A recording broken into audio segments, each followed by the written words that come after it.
membetulkan sejarah. Ada undang-undang macam tu. Semua negara yang selepas proses reformasi, yang di mana parti yang mewarisi daripada penjajah itu ditumpaskan, semua negara ini ada undang-undang seperti ini membetulkan sejarah. Presiden Korea telah minta maaf dengan penduduk Gwangju. Orang Gwangju, saya minta maaf, dalam sejarah tertulis Korea ni komunis. Tapi sebenarnya Korea adalah pejuang. Jadi Korea telah bayar, kerajaan Korea telah bayar 1 bilion saudara kepada Gwangju untuk buka sebuah yayasan. Akhirnya saudara, bermula daripada situ demokrasi Korea makin subur. Dan kerana itu orang Korea betul jati diri dia, kerana sejarah dia tak terpendam dan tak terbuku dan tak ada sakit hati. Kerana itu bila dia bekerja dengan senang hati, dia bekerja demi Korea. Dia tunjuk perasaan, demonstrasi. Siapa kata demonstrasi ini menjahannamkan ekonomi? Saudara tahu, saya berada di Korea, saya sendiri confused. 1 hari 3 kali demonstrasi. Pagi demonstrasi, petang demonstrasi, malam pun ada demonstrasi. Mereka demonstrasi sebab apa? Sebab kerana Korea. Polis jaga demonstrasi kerana Korea. Orang bekerja kerana Korea. Orang belajar kerana Korea. Mereka main bola pun kerana Korea. Kerana itu jati diri bangsa mereka kuat, kerana akar sejarah mereka kuat. Yang kita ni kita ni baru sekali Tuan Jimat Sabu sebut apa dia, Mat Indra menggelupur semua. Tak tentu harap. Sebab apa? Kita menutup sejarah kita sendiri. Saya tahu atau tidak, ini dosa besar. Sebenarnya sebelum tamadun ini berdiri sampai di rantau ini, sebelum ada campak, sebelum ada kerajaan, sistem berkerajaan di Australia, di Indonesia, saudara tahu atau tidak, rantau ini, semenanjung inilah, tempat air kita, tanah air kita inilah mengasaskan sebenar ketamadunan seluruh rantau ini. Kita ada kerajaan Merum Mahawangsa, kerajaan Kedah Tua. Tetapi kita purposely, UMNO purposely secara sengaja mewarisi penjajah. Dia tak bagi bajet yang cukup untuk membangunkan saudara kawasan sejarah di Candi Batu Pahat itu.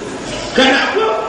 Kerana saudara, kalau dibangunkan kawasan itu nanti semua akan terdedah. Payah UMNO nak cerita dia jadi hero.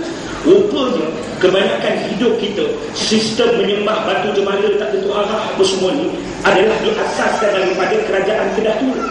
Kerajaan Kedah Tua ni latar belakang dia adalah budaya, adalah agama Hindu. Rupanya sistem dalam kehidupan kita ini, sistem berkerajaan kita, sistem ini adalah asasnya adalah budaya Hindu. Nanti payah UMNO nak cerita dari hero, UMNO nak jawab banyak sangat benda, lantas kita purposely kita hilangkan nilai sejarah. Tahu apa kehilangan kita? Kehilangan kita yang pertama, berbilion tiap-tiap tahun Indonesia masuk duit. Orang nak kaji sejarah, orang nak tengok mengenai nilai sejarah, orang pergi Candi Borobudur di Indonesia. Candi Borobudur tu saudara, kalau bezakan dengan Candi Batu Pahat, jauh nilai Candi Batu Pahat yang terletak di Kedah itu nilai. Kita orang nak kaji, orang pergi mana? Angkor Wat tu kemudian sana. Tetapi kita hilang akhirnya jati diri bangsa kita tak tahu ke mana. Salahkah kita mengakui sejarah kita? Katalah, contohlah, saya baru masuk Islam, bapa saya Buddha, mak saya Kristian. Bukankah Islam mengajar kita apabila ini adalah agama yang mengangkat sanad, yang mengangkat keturunan, yang menjaga keturunan itu dengan baik? Sepatutnya bila saya masuk Islam, saya lebih taat dan lebih mengangkat mak dan bapa saya. Itu ajaran Islam selagi dia tidak melanggar hukum agama. Tetapi selama kita purposely kita pandang sejarah dan nilai jati diri kita yang sebenarnya pelopor di rantau ini telah hilang selama. Orang tak sebut bangsa Melayu yang duduk di tanah air ini adalah pelopor kepada sejarah besar ketamadunan. Kita tidak pernah dan kita hilang nilai sejarah.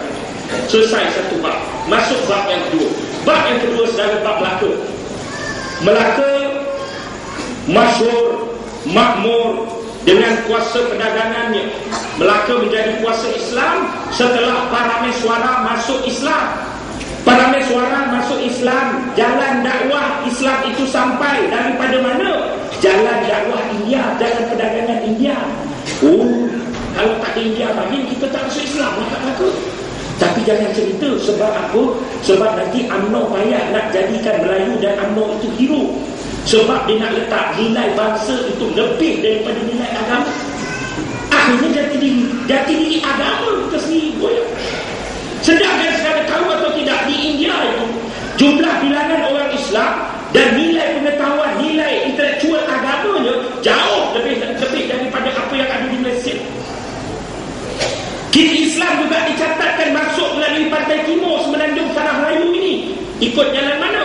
Ikut jalan perdagangan Cina. Tapi jangan sebut. Sebab apa? Payah nanti nak cerita. Payah nanti waris penjajah UMNO ini nak pecahkan kita. Ikut garis kaum, nak pecah belah supaya kita tidak bersatu. Nampak saudara? Bukan saja jati diri agama bangsa, jati diri agama kita pun. Dan sejarah yang ditutup-tutup ini saudara, akhirnya sejarah yang digunting-gunting ini, akhirnya kita tidak kuat jati diri kita. Yang saya nak itu pendahuluan. Yang saya nak cerita dalam bab sejarahnya apa dia? Saudara, Melaka bangkit sebagai kuasa perdagangan Islam. Pada ketika Melaka hebat ni, di Eropah berlaku apa? Di Timur Tengah berlaku apa? Di Eropah dan Timur Tengah telah berlaku perang salib. Apa maksud perang salib? Bagi kita orang Islam ini, perang salib ini ada landas akidahnya. Perang salib ini ada landas akidahnya. Tetapi bagi secara umumnya, macam mana kita nak menerangkan perang salib ini? Perang salib ini adalah kuasa rakyat Madhain. Islam ini adalah kuasa agama Madhain, agama rakyat Islam. Islam tidak pernah pergi menjajah. Orang sebut selama Islam ini dia merdeka.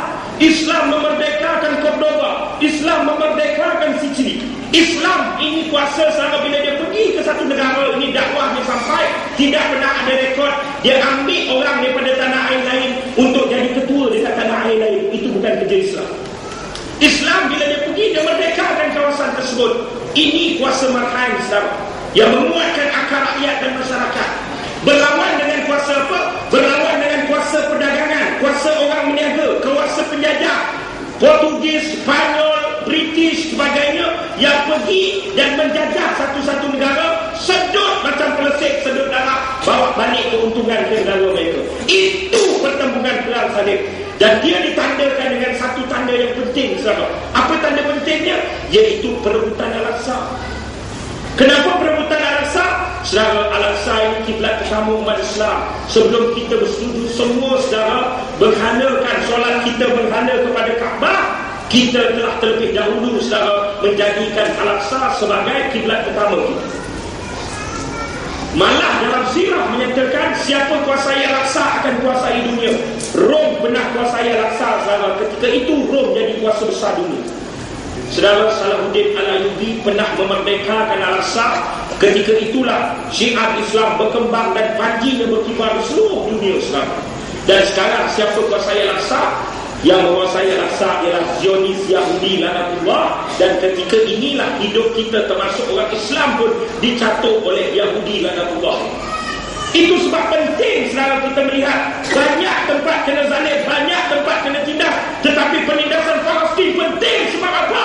Sebab kita perlu membela bersungguh-sungguh, sebab ia melibatkan perkutan dan menyelamatkan saudara Al-Aqsa yang menjadi titik penting dunia hari ini. Saudara yang saya hormati sekalian, datang Portugis ke Melaka, kita belajar dalam sejarah. Ceritanya apa? Ceritanya adalah kerana berebut kulit kayu manis, jintan putih, lada hitam, rempah kari. Itu ceritanya. Tetapi tahu atau tidak kenapa Portugis datang ke Melaka? Portugis datang ke Melaka kerana perang salib, saudara. Pergi Portugis datang Belanda. Sebab apa Belanda datang? Kerana perang salib, saudara. Pergi Belanda datang British. Kenapa British datang? Kerana perang salib, saudara-saudara. Kerana perang salib mereka datang menjajah dan niat mereka adalah menghancurkan terus muslimin dan muslimat yang dirahmati Allah. Kerana itu dalam sejarah kita sentiasa menyelindung benda-benda. Saya ambil contohnya 2-3 tahun lepas, Cimpeng mohon minta balik dalam Malaysia, nak tengok tanah air dia di Gobek. Saya banyak yang saya tak setuju dengan Cimpeng, tapi saudara, sampailah ada orang Malaysia yang keluar dalam surat khabar, kita menentang Cimpeng ni, bulu Cimpeng pun jangan ada dalam negara ni. Punyalah bagian ni kan. Sampai satu tahap saudara, sampai satu tahap ketika seminggu selepas daripada petisi mahkamah difailkan oleh Cimpeng, keluar dalam putusan Malaysia muka 2. Saya ingat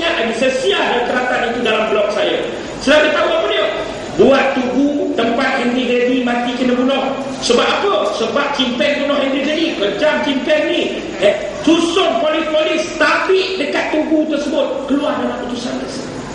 Selalu tahu kita benci dengan cimpeng, bulu pun tak boleh masuk, tapi kita namakan Henry Geni, sekolah Henry Geni, padang Henry Geni, jalan Henry Geni, dewan Henry Geni. Siapa Henry Geni ni?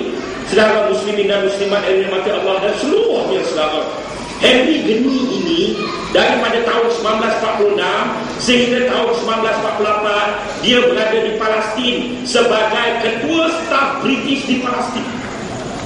Dia ni Yahudi yang beranak di British. Saya tahu apa kerja dia.